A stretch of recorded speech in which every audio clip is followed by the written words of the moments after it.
네, 우리가 계속 오랫동안 예레미야의 말씀을 보고 있는데 오늘은 예레미야가 특별히 얼마 남지 않은 유다의 멸망을 보면서 계속 경고를 유다 백성들에게 경고하면서 회개하라고 하는 말씀 그 가운데 오늘은 특별히 시편 1편의 말씀을 인용하는 그 장면이 나와요. 벌써 눈치챘는지 모르겠지만 시편 오늘 함께 읽어본 7절 8절은 어디서 많이 들어본 말씀이에요. 우리가 잘 아는 시편 1편의 말씀을 마치 반복하듯이 얘기를 하고 있어요. 뭐라고 얘기를 하냐면 여호와를 의뢰하는 사람은 복을 받을 것이라. 그는 물가에 심어진 나무가 그 뿌리를 강변에 뻗치고 더위가 올지라도 두려워하지 아니하며 그 잎이 청청하며 가무는 해에도 걱정이 없고 결실이 그치지 아니함 같으니라. 시편 1편은 우리가 잘 알다시피 복 있는 사람은 악인들의 꾀를 따르지 아니하며 죄인들의 길에 서지 아니하며 오만한 자리에 앉지 아니하고 하면서 시편 1편 같은 경 우리가 잘 알다시피 의인의 길과 악인의 길을 대조하는 말씀을 우리가 잘 알고 있는데 오늘 예레미야는 오늘 이 절망 가운데 있더라도 유다의 그 멸망을 선포하고 있는 그 가운데에서도 계속 앞에서는 너네가 이렇게 망할 것이고 너네가 이렇게 저주받을 것이고 이렇게 심판할 거지만 그럼에도 불구하고 이 마지막 때 이 멸망을 앞둔 그 가운데에서라도 너네가 복받는 그 운명을 너네가 선택할 수 있다라는 거예요. 실제로 제가 찾아보니까 이 예레미야가 진짜로 그때 당시에 시편은 이미 오래전에 쓰여 있기 때문에 그 당시에 시편의 그 말씀을 주야로 묵상하면서 하나님 말씀 가까운데 말씀을 가까이 하고 있었다고 해요. 그러니까 뭐냐면 우리가 먼저 기억해야 되는 것은 예레미야는 그 절망 가운데 있고 어려운 가운데 있었을 때라도 늘 하나님의 말씀을 붙잡고 살았고 그 하나님의 말씀을 다시 한번 그 유다 백성들에게 전하는 그 사명을 감당했다라는 거예요.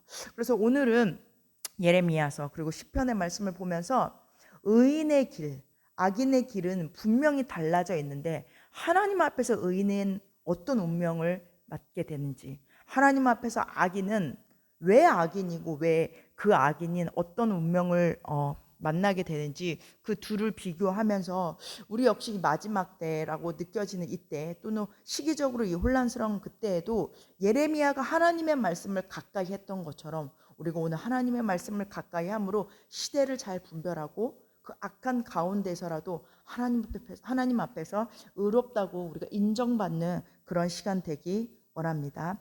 우리가 첫 번째 의인과 악인을 비교했을 때 예레미야는 이렇게 얘기를 해요. 의인 같은 경우는 하나님께서 그 죄를 기억하시지 않지만 악인은 영원히 기억하시고 그거에 대해서 보응하신다라는 거예요. 우리 예레미야 17장 1절의 말씀 17장 1절의 말씀 다시 한번 같이 읽겠습니다. 시작. 유다의 죄는 금강석 끝 철필로 기록되되 그들의 마음판과 그들의 제단 뿔에 새겨졌거늘. 오늘 그렇게 얘기를 해요. 야, 유다 백성들아, 너희들의 죄가 어느 정도인 줄 아니?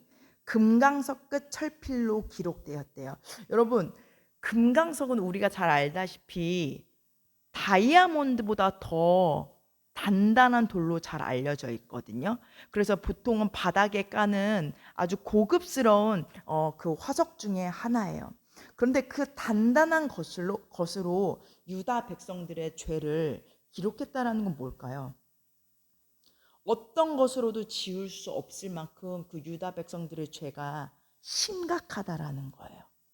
하나님께서 그들의 죄를 지울래야 지울 수가 없고 잊어버릴래야 잊어버릴 수 없을 만큼 그들의 죄가 너무나도 악했다라는 거예요. 그러니까 지금 오늘 계속적으로 우리가 앞으로도 살펴보겠지만 예레미야는 유다 백성들에게 그 악함, 하나님이 지금 심판하시는데 하나님의 그 심판이 너희 입장에서 그렇게 억울하지 않을 거야.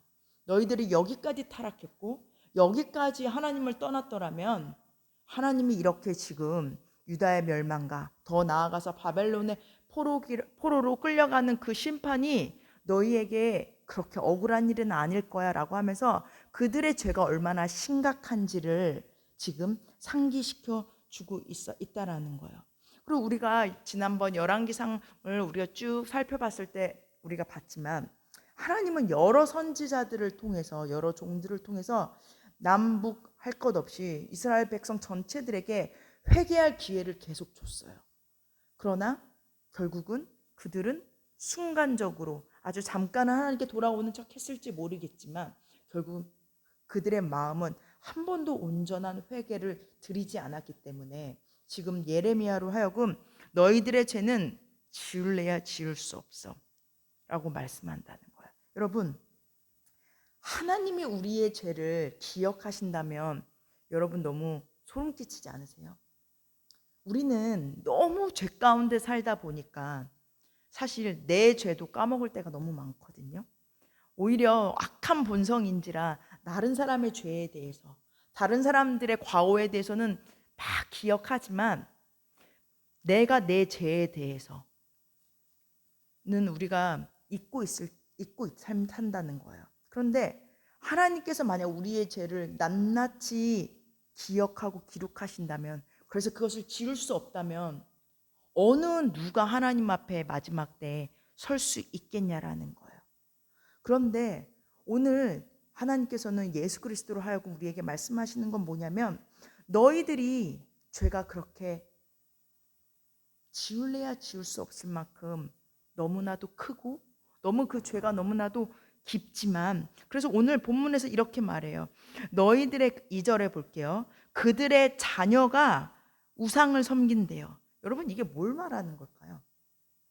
죄가 어디까지 심각해졌는지를 얘기하는 거예요. 부모 세대, 그 조상들의 죄가 회개를 하고 돌이키기는커녕 이제 그 다음 세대들의, 그 자녀 세대들에게까지 전가가 되어 있을 만큼 그들의 죄가 그만큼 깊다는 거예요.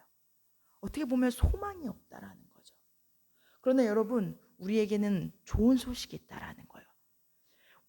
오늘 우리에게 하나님께서 말씀하시는 것은 이사야에서 말씀하셨던 것처럼 우리의 죄가 다 도말되었다라는 거예요. 십자가의 보혈 때문에, 예수 그리스도의 그 십자가의 사건 때문에 우리의 그 빽빽한 구름과 같이 그 깊은 우리의 그 깊은 죄가 안개처럼 이제는 도말되었다라고 우리에게 말씀하신다라는 거예요. 여러분, 우리가 오늘 왜 우리의 죄에 대해서 기억해야 되냐 하면, 하나님의 그 예수 그리스도로 하여금 그 죄의 그 사하심, 예수 그리스도로 하여금 그 죄에 탕감된 그것을 우리가 기억해야 된다라는 것은 뭐냐면, 그만큼 우리의 죄가 깊다라는 거예요.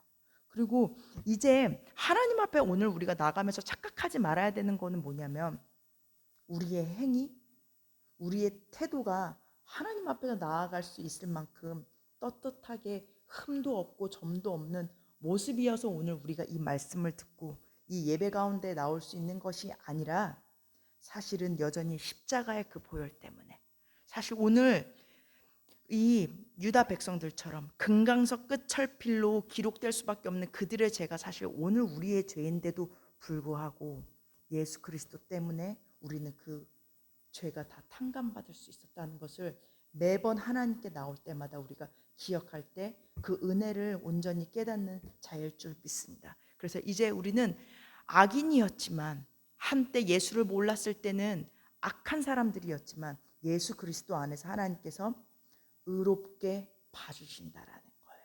그냥 죄 없는 것처럼 하나님께서 새롭게 우리를 봐주신다라는 거예요. 우리가 하나님 앞에 나올 때 우리의 원래 본질은 어땠었는지, 우리가 원래 어떤 처지였었는지, 그 처지가 예수 그리스도로 하여금 어떻게 바뀌었는지를 기억해야 될 줄을 믿습니다. 자, 두 번째입니다. 악인과 의인을 비교하고 있어요. 악인들의 운명은 어떠한 거냐면, 두 번째는 있는 것도 빼앗긴다라는 거예요. 그러나 의인들은 없는 중에서도 귀한 과실을 맺는다라는 거예요.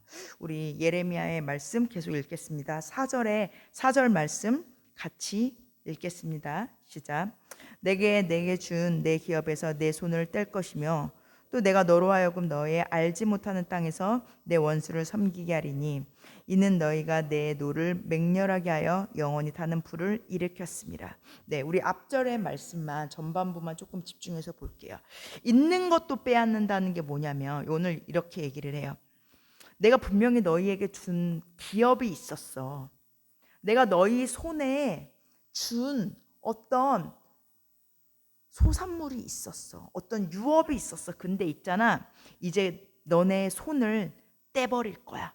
너네들이 만지고 너네들이 소유하고 너희들이 누렸던 그 기업에서 이제 나는 손을 떼게 만들 거야. 지금 그 얘기를 하고 있다는 거예요. 여러분, 맞아요. 지금 유다 백성들은 하나님께서 크게 말해서 남북할 거 없이 이 북이스라엘 전체, 북이스라엘과 남유다 사람들 전체는 하나님께서 불러주신 그 이후에 우리가 잘 알다시피 약속의 땅에서 지금 살고 있었어요. 하나님께서 거저 주신 땅이었어요. 약속으로 하여금, 언약으로 하여금. 사실 뺏을 자가 없었어요. 그런데 이제 하나님하고 멀어지다 보니까 이제 그 땅에서 결국 어떻게 되죠? 우리는 이 남유다 백성들의 결말을 잘 알잖아요. 이 땅에서 다른 땅으로 바벨론으로 쫓겨가요. 끌려가요. 그리고 그 땅은 결국 어떻게 되죠? 주인이 없는 땅처럼 폐허가 되죠. 이것이 하나님을 떠난 운명이라는 거예요. 하나님, 우리는 보통 그렇게 생각을 해요. 하나님 주세요. 하나님 뭐 주세요. 하나님 우리 복 주세요. 하나님 우리 복 주세요라고 우리가 얘기할 때가 되게 많아요. 근데 사실 원래 하나님이 우리에게 주신 그 정체성은 뭐냐 하면 복을 누릴 수밖에 없는 정체성이라는 거예요. 아담과 하와를 볼까요? 아담과 하와를 볼까요? 아담과 하와는 에덴 동산에서 부족함이 없었어요. 모든 것을 다 누려라 라고 하면서 다스릴 권세도 줬어요. 사실 땀 흘려서 농경을 할 필요도 없었고 땀 흘려서 그 땅을 가꿀 필요도 없었어요. 부족함이 없었다라는 거예요. 그러나 하나님하고 멀어지고 타락한 이후에 그들의 운명이 오늘 이 유다 백성들의 운명처럼 됐다는 거예요. 뭐죠? 있는 것도 빼앗기는 운명. 가졌던 것도 빼앗기는 운명. 있었던 것도 결국은 다 놓쳐버리는 운명이 된다라는 거예요. 여러분, 우리가 기억해야 될 줄 믿습니다. 우리가 누리고 있는 그 모든 것들을 주신 분이 하나님이라는 것을 우리가 기억하지 않으면, 우리가 갖고 있고 우리가 원하는, 우리가 지금 누리고 있는 것의 주인이 하나님이라는 것을 놓치면 우리는 있던 것도 빼앗기게 된다라는 거예요. 우리가 이제 예수를 믿으면서 가장 하는 말이 하나님 복 주세요. 하나님 우리 복 주세요. 라고 말을 하죠. 그 복에 대해서 제일 잘 나와 있는 게 오늘 시편 본문의 말씀이에요. 시편 본문 1편 1절에서 이렇게 얘기해요. 아까 우리가 읽었던 것처럼 복 있는 사람은 뭐라고 얘기하죠? 너희가 복을 얻기 위해서라고 말하지 않아요. 너희는 있잖아. 복 있는 사람이야. 복 있는 사람은 자연스럽게 열매를 맺을 거야.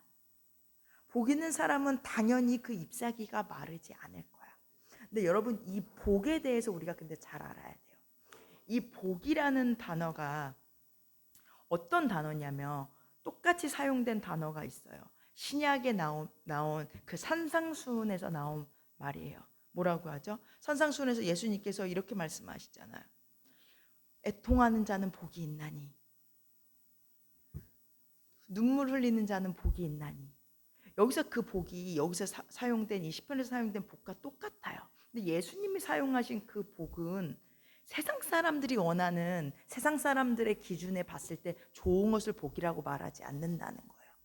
그 예수님께서 산상수훈에서 말하고자 하시는 건 결국 뭐예요? 하나님의 나라에서 얻게 되는 그 복을 말한다라는 거예요. 메카리오스. 거기서 사용된 그 단어 이 복이 시편에 나온 이 복 있는 사람이라는 건 결국 뭐냐 하면 하나님이 우리에게 주신 복은 어차피 우리가 누릴 수밖에 없는 복인데 하나님 안에 있을 때, 하나님의 통치 안에 있을 때, 하나님을 주권으로 섬길 때 누릴 수 있는 그 복이라는 거예요. 그리고 그 복은 예수 믿는 사람들에게는 구해야 할 것이 아니라 이미 받은 운명이라는 거예요. 그런데 오늘 그렇게 살 수밖에 없는 그 운명이 이 유다 백성이었는데 이제 예레미야는 다시 한번 상기시키고 있다라는 거예요. 너희에게는 그 복이 이미 주어졌었어. 하나님의 통치 아래 있을 때, 하나님을 주인으로 섬기고 하나님을 참된 왕으로 섬겼을 때 있잖아. 너희는 이 약속의 땅에서, 이 복의 땅에서 복을 누릴 수밖에 없었는데 이제 거기서 손을 뗄 수밖에 없게 됐다라는 거예요. 여기서 특별히 이 손을 뗐다라고 하는 이 표현은 어떨 때 사용하는 거냐면 예배의 재단을 섬길 때 사용되는 그 단어라고 해요. 무슨 말이냐면 하나님의 재단에서 온전히 손으로 섬겼을 때 그들의 운명은 복받는 운명이었는데 그들이 하나님께 참된 예배를 재단에서 드리지 않고 손을 떼게 되었을 때 그들의 운명은 복이 아니라 저주받을 수 없는 악인의 운명으로 바뀌었다라는 거예요. 여러분 우리도 마찬가지예요. 복 받고 싶으세요? 하나님이 주시는 복을 진짜 누리고 싶으세요? 예배 가운데 있을 때 여러분들이 그 복을 온전히 누릴 수 있다라는 거예요. 하나님이 주신 그 복은 예배 가운데서 얻어지는 복이라는 것을 우리가 기억해야 될 줄 믿습니다. 그리고 이미 복을 누리고 계시다면 그것은 하나님을 주인으로 섬길 때 하나님의 통치 아래 있을 때 그 복을 온전히 누릴 수 있다라는 것을 우리가 기억해야 될 줄 믿습니다. 그렇기 때문에 우리가 이미 그걸 기억한다면 우리는 이미 이 땅에서 천국을 누리고 있고 이미 의인으로서 인정받는 삶을 살고 계신 줄 믿습니다. 세 번째입니다. 세 번째로 의인과 악인의 운명에 대해서 우리가 계속 비교하고 있어요. 세 번째는 뭐냐면 의인은 참된 자유를 얻지만 오히려 악인은 원수를 섬길 수밖에 없다라는 거예요. 우리 4절의 말씀 벌써 사실 읽어봤어요. 이렇게 얘기해요. 이제 너희가 알지 못하는 땅에서 원수를 섬길 거라고 얘기를 해요. 맞아요. 실제 이 예언이 이루어지죠. 결국 어떻게 되죠? 이 원래 그들이 살던 이 축복의 땅, 이 유다 땅에서 바벨론으로 하나님을 모르는 그 땅으로 가서 결국 어떻게 되죠? 섬기게 돼요. 바벨론 사람을 주인처럼 왕으로. 결국 그들의 운명이 하나님을 떠났을 때 복된 운명에서 악인의 운명으로 바뀌었다라는 거예요. 여러분 맞아요. 하나님이 주신 앞서 말한 대로 하나님이 주신 것을 하나님이 주셨다라는 그 주신 일을 까먹으면 결국은 그것을 누리지 못할 뿐만 아니라 오히려 그것을 한낱 그 피조물들 하나님이 허락하신 것들을 섬기고 묶이게 된다라는 거예요. 아담과 하와 얘기를 또 할 수밖에 없는 것 같아요. 아담과 하와가 하나님처럼 되고 싶었어요. 온전한 자유를 누리고 싶었어요. 근데 그들의 운명은 결국 어떻게 되죠? 결국 자기들의 그 식욕을 다스리지 못하고 얽매이는 존재가 됐다는 거예요. 결국 그렇게 그들이 원했던 자유를 누리기는커녕 결국 그들은 어떻게 되죠? 사과가 먹고 싶어. 결국 그 식욕 하나 다스리지 못한 운명으로 됐다는 거예요. 그 사과가 탐스러워 보여. 자기 신들의 그 시각 하나 다스리지 못하는 자기들의 본능에 묶이는 삶을 살 수밖에 없는 존재가 됐다는 거예요. 여러분 그것이 오늘날 세상이 말하는 가짜 자유의 실체라는 거예요. 자유롭게 살아. 마음껏 누려. 네가 주인이 돼서 살아. 근데 거기에 사실 실체는 뭐냐면 내가 내 본능에 묶이는 거예요. 누리는 것에 묶일 수밖에 없다라는 거예요. 참다운 사람됨을 놓친 채 먹는 것에, 입는 것에, 누리는 보이는 것에 그렇게 묶여서 살면서 그것을 참된 자유지라고 하면서 속으면서 살아간다라는 거예요. 여러분, 온전한 자유는 예수 그리스도 안에서만 가능하다라는 거예요. 그래서 진리가 자유케 한다는 건 뭐냐면 결국은 이제 헛된 우리를 묶었던 것으로부터 우리가 자유하고 다스릴 수 있는 존재로 다시 하나님이 처음 아담과 하와에게 주신 그 인간, 참된 인간으로서의 주권을 회복한다라는 거예요. 내가 세상적으로 봤을 때 좋은 게 있지만 세상 사람들이 좋다고 말하는 것들이 있지만 나 그것에 끌려다니지 않아. 나 그것을 다스려. 나 그것을 추적하면서 살지 않아. 오히려 그것들을 내가 다스리면서 살 거야. 여러분, 이것이 참된 자유라는 거예요. 그래서 여러분, 내가 혹시 세상의 것에 묶인다라고 했을 때 뭐 그것이 어떤 도덕적으로 악한 것이 아니더라도 혹시 내가 하나님 외에 다른 것에 너무 집착하는 것은 아닌지, 또는 내가 하나님보다 어떤 것에 의식하면서 사는 것은 아닌지, 사람의 인정이 됐던, 누군가의 보호가 됐던, 하나님보다 더 내가 두려워하고 의식하는 것이 있다면 여러분 이미 그거는 묶였다라는 거예요. 그래서 우리가 다시 한번 그것들 다 내던져버리고 오직 예수님께만 우리가 시선을 고정할 때, 우리가 하나님만 우리가 섬길 때 우리가 참된 자유를 누리면서 살 수 있을 줄 믿습니다. 그것이 의인이 누리는 복이라는 거예요. 네, 이제 마지막입니다. 마지막으로 의인과 악인을 나누고 있어요. 마지막으로 그 의인의 운명은 뭐냐면 하나님의 보호 가운데서 살게 된다는 거예요. 반면에 악인의 운명은 뭐냐면 척박한 곳에서 살게 된다라는 거예요.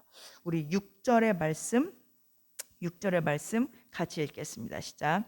그는 사막의 떨기나무 같아서 좋은 일이 오는 것을 보지 못하고 광야, 간조한 곳, 건건한 땅, 사람이 살지 않는 땅에 살리라. 아멘.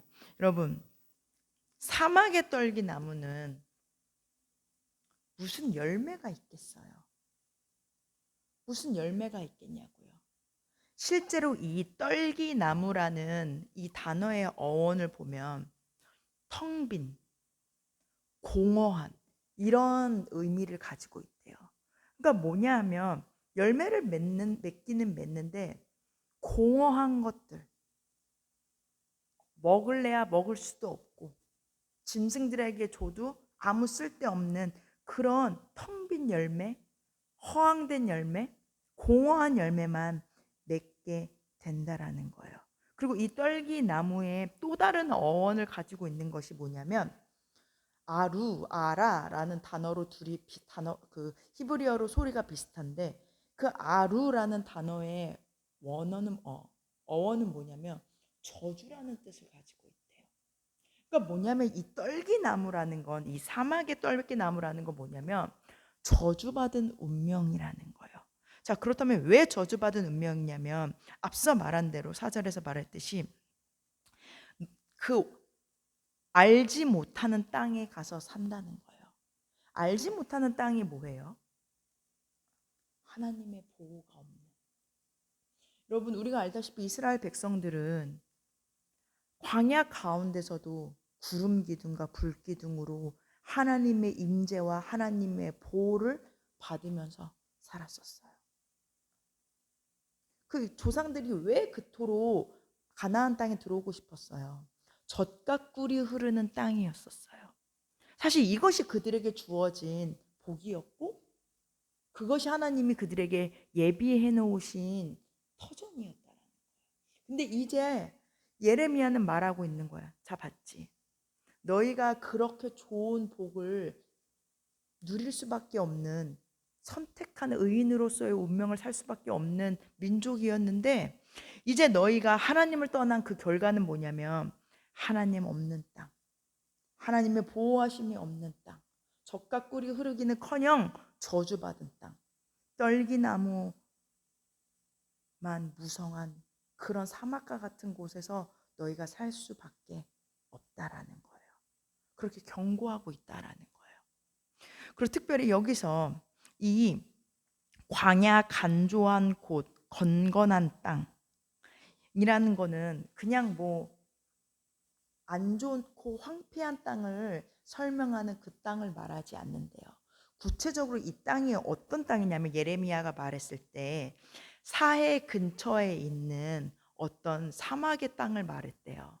그럼 그 땅의 별명이 근데 뭐였냐면 소돔의 땅이라고 했대요. 우리가 잘 알고 있는 소돔과 고모라 땅을 말해요. 여러분, 소돔과 고모라 땅은 어떻죠? 역사적으로 보면 아브라함과 조카 롯이 땅을 이제 서로 선택해서 나눌 때 보기에 좋고 아주 괜찮아 보이는 화려한 땅을 선택한 그 롯의 선택한 그 땅이 바로 이 땅이에요. 그런데 그 땅의 운명이 결국 어떻게 됐죠? 저주를 받은 땅으로 변했죠. 그리고 소금 기둥이 있는 땅으로 변했죠. 그 땅을 지금 말하는 것이 바로 오늘 우리가 읽었던 건건한 땅, 간조한 땅, 떨기나무가 있는 땅, 사람이 살지 않는 땅을 구체적으로 말하고 있대요. 여러분 뭐냐면 하나님이 없는 땅은 아무리 좋아 보이고 아무리 화려해 보여도 결국 그것의 운명은 어떻게 되냐면 떨기나무가 있는 땅, 소돔의 땅, 저주의 땅으로 바뀔 수밖에 없다라는 거예요. 그것이 하나님을 떠난 자의 운명이라는 거예요. 그런데 반대로 의인은 어떻죠? 시편에서 이렇게 말을 해요. 우리가 잘 알다시피 의인은 나무가 철을 따라서 열매를 맺고 그리고 잎사귀가 마르지 않는데요. 정확히 반대예요. 근데 여러분 우리가 여기서 주목해야 되는 건 뭐냐면 철을 따라 열매를 맺는데요. 여기서 이 철이란 우리는 항상 열매 맺는 좋은 삶, 축복받는 삶. 우리는 보통 이 열매에만 집중을 해요. 맞아요. 열매가 없는 그 악인의 운명과는 다르게 우리는 열매 맺는 삶을 살게 돼요. 근데 철을 따라서래요. 이 철이란 뭐냐면 봄, 여름, 가을, 겨울 시간이 필요해요. 시간이 많이 걸려요. 그리고 그 열매는 언제 보냐면 수고하고 땀을 흘리고 오랫동안 인내한 후에 얻게 되는 거라는 거예요. 뭐냐면 하나님의 주시는 복은 때로는 시간이 많이 걸린다는 거예요. 때로는 나뭇잎이 떨어지는 가을도 지나야 되고 때로는 너무 추워서 다시는 봄이 올 것 같지 않은 겨울도 지나가야 된다는 거예요. 그러다 보니까 사람들이 여기에 아무런 열매가 없나 봐. 내가 하나님 믿으면 잘 될 줄 알았는데 이거 잘못됐나 봐. 내가 봄도 지나고 여름도 지났는데 아닌가 봐. 가을 겨울 되니까 뿌리를 내리지 못하고 하나님을 떠나서 또 소돔과 같은 그런 땅으로 떠나버리는 사람들이 너무나도 많다는 거예요. 그런데 하나님은 기다리라고 말씀하신다는 거예요. 여러분 열매는 시간이 걸려요. 그리고 그 나무가 진짜 좋은 나무인지 안 좋은 나무인지는 열매를 봐야 안다는 거예요. 나뭇잎이 많고 무성해도 열매를 맺지 않으면 오늘 이 떨기나무처럼 공허하고 헛된 것만 맺는다면 그것은 좋은 나무라고 말할 수 없다라는 거예요. 그래서 여러분 우리가 기억해야 되는 건 뭐냐면 하나님은 우리에게 분명히 좋은 것을 허락하시고 그것이 우리의 의인으로서 불러주신 우리의 운명인데 그것은 분명히 시간이 걸리는 거고 인내를 우리가 해야 된다는 거예요. 그리고 때로는 땀을도 흘려야 된다는 거예요. 근데 그 땀을 흘린다는 게 뭐겠어요, 여러분? 세상적으로 열심히 일하는 거? 12시간씩 일하는 거? 앞서 말한 대로 예배의 자리에서 그 하나님을 만나는 그 은혜의 제단에서 땀을 흘리는 것이 진짜 좋은 복을, 좋은 열매를 맺는 유일한 방법이라는 거예요. 그리고 아무리 좋아 보이는 곳에 여러분들이 있다 하더라도 여러분들이 기억해야 되는 건 뭐냐면 거기에 하나님의 불기둥과 같은, 구름 기둥과 같은 임재와 보호하심이 있냐는 거예요. 여러분, 하나님이 계시지 않는 곳은 결국 결과적으로는 황폐한 땅, 저주의 땅, 소돔과 고모라의 땅으로 전락할 수밖에 없다라는 거예요. 그래서 여러분, 오늘 여기서 말한 대로 8절에 보면 그는 물가에 심어진 나무래요. 이제 의인에 대해서 말해요. 시편과 비슷한 표현을 하고 있죠. 의인은 물가에 심어진 나무와 같대요. 근데 요새 이 물가란 히브리 사람들에게는 생명을 말한대요. 생명의 근원. 그래서 예수님께서도 신약에 보면은 그 사마리아 여인에게 그 얘기를 하잖아요. 생수의 배가 넘친다고 하잖아요. 그러니까 뭐냐면 삶의 근원이 너에게 바뀔 거다라고 말하는 거예요. 마찬가지로 우리가 하나님께 인생의 뿌리를 내려야 된다는 거예요. 하나님이 우리 인생의 근원이 되어 주시고 가장 궁극적인 온전한 자원이 되어 주신다는 거예요. 그렇게 그분한테 뿌리를 내리면 때로는 오늘 8절에서 읽은 것처럼 더위가 올 수도 있고 때로는 어, 너무나도 힘든 그 시간을 지난다 하더라도 결국은 열매를 맺고 결실이 그치지 않는다는 것이에요. 그것이 하나님이 우리에게 주시기로 예수님을 통해서 약속하신 의인의 운명이라는 거예요. 네, 이제 말씀을 정리하겠습니다. 우리가 의인 그리고 의인은 복을 받을 수밖에 없어. 그리고 악인의 운명에 대해서 얘기하고 있어요. 그러면 의인과 악인을 이 나누는 기준이 뭐냐는 거예요. 맞아요. 그 복을 우리가 받고 싶은데 그 나누는 기준이 뭐냐는 거예요. 오늘 예레미야가 정확히 얘기를 하고 있다라는 거예요. 예레미야가 이렇게 얘기해요. 5절에서 우리 함께 마지막으로 읽겠습니다. 시작. 여호와께서 이와 같이 말씀하시느니라. 무릇 사람을 믿으며 육신으로 그의 힘을 삼고 마음이 여호와께서 떠난 그 사람은 저주를 받을 것이다. 그러니까 예레미야는 뭐 구체적으로 시편과 같이 의인이 이렇고 악인이 이렇고 얘기하지 않아요. 근데 이렇게 얘기를 한다는 거예요. 사람을 믿니? 사람을 믿으면 육신을 믿으면 사람을 힘의 근원으로 삼으면 저주받을 수밖에 없어. 반면에 하나님을 마음에서 지키고 있다면 너희는 복받을 수밖에 없어. 지금 여러분 기억해야 돼요. 예레미야는 지금 유다의 멸망을 앞두고 실제로 이 멸망당하고 포로로 끌려가는 것까지 보는 것이 예레미야의 운명이라는 거예요. 근데 예레미야가 오늘 얘기하는 건 뭐냐면 너희에게 앞으로 어려운 일이 닥칠 거야. 이제 심판은 이미 던져졌어. 너희가 이제 포로로 바벨론에 끌려갈 거야. 그러나 너희가 어디에 있던지 간에 하나님을 마음에 둔다면 인간을 예전처럼 애굽을 바벨론을 아시리아를 의지하면 너희는 이제 영원히 그 운명이 악인의 운명처럼 될 수밖에 없어 라고 오늘 마지막으로 경고하고 있다는 거예요. 그래서 여러분 우리가 기억해야 되는 건 뭐냐면 아무리 어려워도 내가 지금 복을 과연 누리고 있는지 하나님 모르겠어요. 하나님 나를 불러주셨고 하나님 나를 자녀로 불러주신다고 하지만 하나님 나 진짜 복을 누리고 있는 거 맞아요? 하나님 나 지금 잘 되고 있는 거 맞아요? 우리가 의심할 때가 많다는 거예요. 근데 여러분 여기서 기억해야 되는 건 우리가 어떤 복을 누리냐가 아니라 우리가 정말 하나님을 마음에 두고 있냐는 거예요.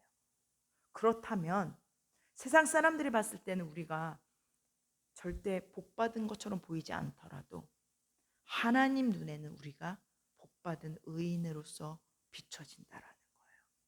그래서 여러분, 어떤 삶 가운데 있다 하더라도, 어떤 처지 가운데 있더라도 나는 하나님만, 여호와 하나님만 의지하면서 살 거야 라고 우리가 결단하면서 우리가 사는 한 사람 한 사람 되기 원합니다.